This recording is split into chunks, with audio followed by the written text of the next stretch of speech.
अमरीकी सदर की अमरीकी वेबसाइट एक्सियोस के नुमाइंदे बाराक रॉबिट से गुफ्तगू हुई है। उन्होंने इस दौरान अमरीकी सदर ने कहा है कि वो नेतन्याहू को फ़ोन करेंगे और ईरान पर जवाबी हमलों से रोकेंगे। ईरान के मिसाइल हमलों में कोई जानी नुकसान नहीं हुआ। उम्मीद है कि इसराइल अब इसका जवाब नहीं देगा। अगर नेतन्याहू जवाबी हमला करते हैं तो ये तनाज़ा इसी तरह जारी रहेगा जैसा गुज़िश्ता 47 बरसों से या फिर जैसे गुज़िश्ता 3000 बरसों से चलता आया है।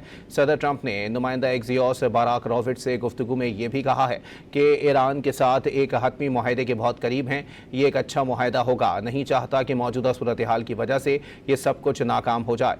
सदर ट्रंप ने जोर दिया है कि दोनों फरीक अपना हिस्सा अदा कर चुके हैं। इसराइल ने अपना हमला कर लिया और ईरान भी अपना हमला कर चुका। अब मजीद किसी हमले की ज़रूरत नहीं है। अमरीकी सदर की अमरीकी वेबसाइट एक्सियोस के नुमाइंदे बाराक रॉबिट से गुफ्तगू हुई है। उन्होंने इस दौरान अमरीकी सदर ने कहा है कि वो नेतन्याहू को फ़ोन करेंगे और ईरान पर जवाबी हमलों से रोकेंगे। ईरान के मिसाइल हमलों में कोई जानी नुकसान नहीं हुआ।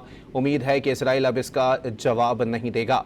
अगर नेतन्याहू जवाबी हमला करते हैं तो ये तनाज़ा इसी तरह जारी रहेगा जैसा गुज़िश्ता 47 बरसों से या फिर जैसे गुज़िश्ता 3000 बरसों से चलता आया है। सदर ट्रंप ने नुमाइंदा एक्सियोस बाराक रॉबिट से गुफ्तगू में ये भी कहा है कि ईरान के साथ एक हतमी मुआहदे के बहुत करीब हैं। ये एक अच्छा मुआहदा होगा। नहीं चाहता कि मौजूदा सूरत हाल की वजह से ये सब कुछ नाकाम हो जाए। सदर ट्रंप ने जोर दिया है कि दोनों फरीक अपना हिस्सा अदा कर चुके हैं। इसराइल ने अपना हमला कर लिया और ईरान भी अपना हमला कर चुका। अब मजीद किसी हमले की ज़रूरत नहीं है।